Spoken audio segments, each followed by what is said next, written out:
Well, another fiery question time today in federal parliament. The Immigration Minister, Andrew Giles, as he should be, again the target of the opposition over that visa mess. It's almost cruel, actually, watching this bloke limp through question time. Now, Sky News political editor Andrew Clennell's been watching all of that. He joins us now. Let's begin, if we can, Andrew, with this Foreign Legion to bolster defence numbers. As far as I can work out, pretty tiny numbers in the beginning, 300 odd.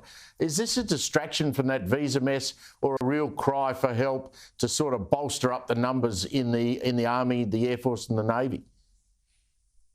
Well, I think it is a cry for help. I think it shows the government's desperation in terms of Defence Force numbers, but they've even managed to botch this. They can't take a trick.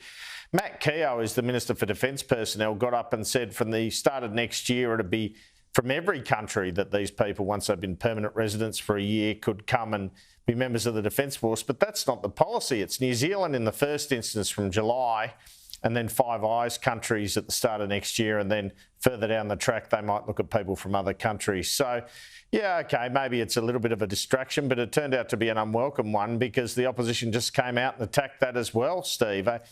It's funny too because they've talked about Matt Keogh replacing Andrew Giles in immigration, and he's obviously had that error today. They've talked about Murray Watt in a reshuffle replacing Claire O'Neill in Home Affairs, but he obviously got some wrong information and kept the argument going. They've been using drones to monitor migration detainees in an interview on Sunday, so repeated the mistake. So what it shows me is if they are going to make changes in Home Affairs or immigration, they need really experienced, seasoned hands from the last government like Bill Shorten and Jason Clare, people who know how to deal with difficult issues and get themselves out of a pickle. And some of the inexperience of these rather junior ministers, I don't even know why immigration is junior, but it is. That's the Home Affairs shake-up, I guess. They just don't look up to it at the moment, and that reflects badly on the government as a whole. And it means they can't get clean air on their budget cell or other issues, and that is a problem for them in these sitting weeks, Steve. Take me back to Sunday when you heard that drone comment. Did you immediately go, what? How come? What?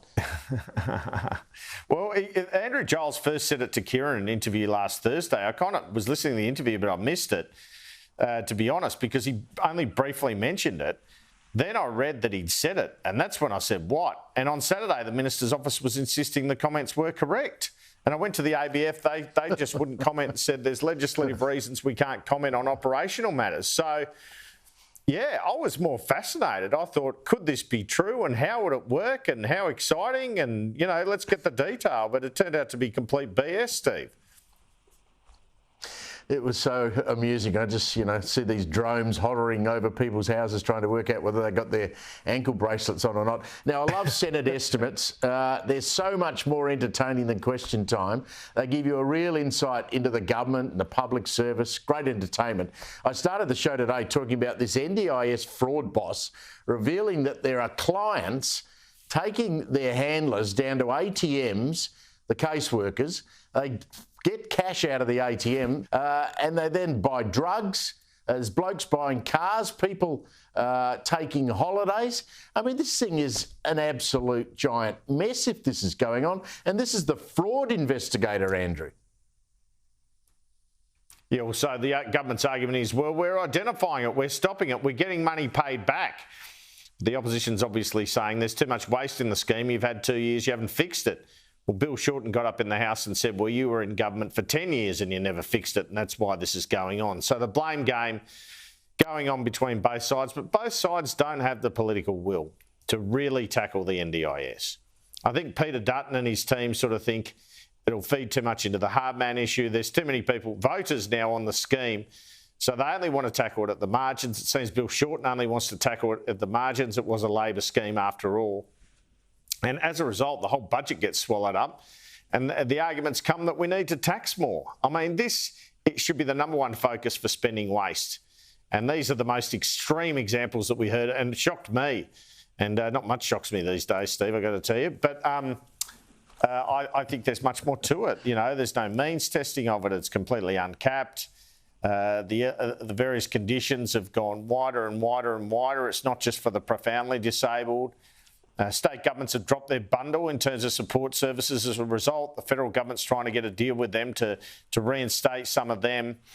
But there needs to be real political will about this. And bipartisanship would be handy. But if not, I think Peter Dutton should run with a policy to cut it, to properly cut it. Just have a go, because this is really important for Australia, for our economic future and for the budget's future.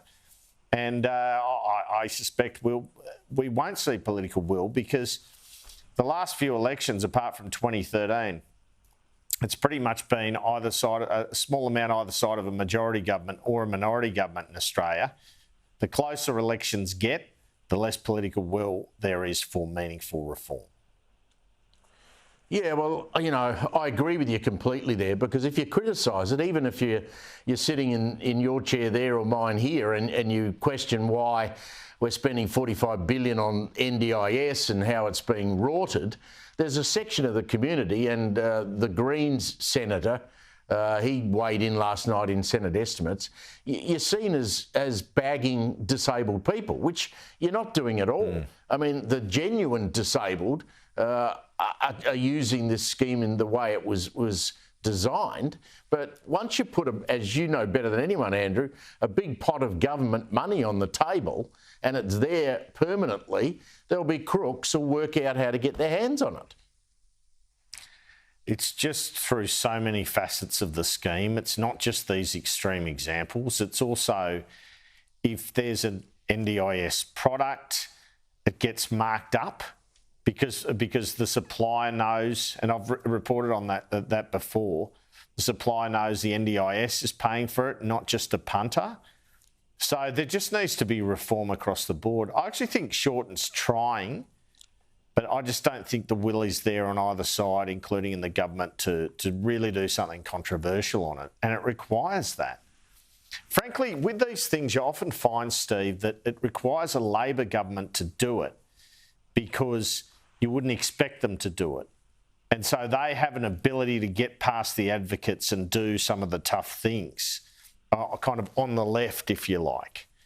But they're just struggling to win the next election. So why would they go too hard on it, would be the political view.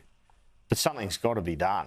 I mean, we all hate the waste of taxpayers' money. We see that spending by government is affecting inflation, and we need inflation down. There's just so many reasons, even political reasons, to go ahead and tackle this scheme. And to ensure as well that, at one point or another, the whole thing doesn't fall apart and the profoundly disabled just get left out then. That's actually Shorten's warning as he tries to undertake reform. Yeah, poor old Bill Shorten. You could understand why he'd feel a bit paranoid at the moment, Andrew. Someone leaks the fact that he's got a speechwriter being paid $600,000 for over 2 years. Then he gets an email, presumably from the PMO, saying, "We'd like you to go to Ukraine, or go to Switzerland, attend a peace conference about the Russian invasion of Ukraine." Well, why would you send the NDIS minister, who's trying to fix that mess up, to something where the foreign minister should be? Well, I'll tell you why. Because the Chinese premier's here at the time. So Albanese, Wong and Miles all want to be here for that meeting and think it's more in terms of Australia's interests. It's closer regionally. It's the Indo-Pacific. But it is a puzzling choice. I guess they took the view, though, that that's someone of greater status than an assistant minister like Tim Watts, assistant foreign minister. And frankly, they probably need Penny Wong's diplomatic skills for that Chinese visit, and that's the assessment that they've made. Andrew Clennell, thank you, mate. Always good to catch up. Thanks, Steve. Good on you.